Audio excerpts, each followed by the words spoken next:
এটা নতুন ঘটনা নয়, গত 100 বছরই ঘটনা ঘটছে, কেউ বিচার করে না। আমি চেষ্টা করেছি সাধ্যমত। তত্ত্বাবধায়ক সরকারের কাছে সব কাগজ আছে, আপনার রেল সচিবের কাছে। পদুয়ার বাজার ব্যারিকেড ম্যাডাম টাকা দিয়েছিল, লুট করে খেয়ে ফেলেছে আওয়ামী লীগ সরকারের সময়। এই ঢাকা চট্টগ্রাম মহাসড়কের জন্য 750 কোটি টাকা দিয়েছিল সাইফুর রহমান। এই কাজটি কমপ্লিট করতে পারি। আমি আমার সব কাগজ আছে।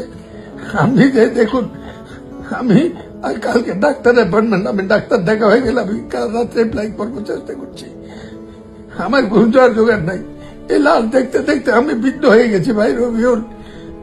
এই পদুয়ার বাজারের দানবীয় ব্যারিকেড আমি শান্তি পাবো জীবনে। আমি কেউকে দিতে পারি নাই। আপনি একটু দেখে আসেন। মির্জা ফখরুলকে একদিন নোয়াখালী যাওয়ার সময় দেখিয়েছিলাম, আপনি একটু দেখে আসেন, আপনি বুঝবেন এই দুইটাই একই জায়গা। রবিউল, আল্লাহ আপনার মঙ্গল করুক। আমার নেতারা ওখানে দেখা করবে, আমি তাদেরকে দেখা করতে বলছি। আল্লাহ আপনার মঙ্গল করুক, আল্লাহ আপনার হতাশ করুক।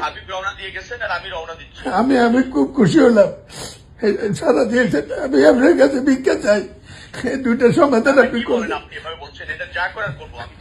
রবিউল, আপনি মির্জার সাথে কথা বলতে হবে, তাকে 2 বার দেখেছি। কি মানবীয় মৃত্যু প্রত্যেক দিন দেখতে হয়। স্বাধীনতা, আল্লাহ আপনার সাহায্য করুক।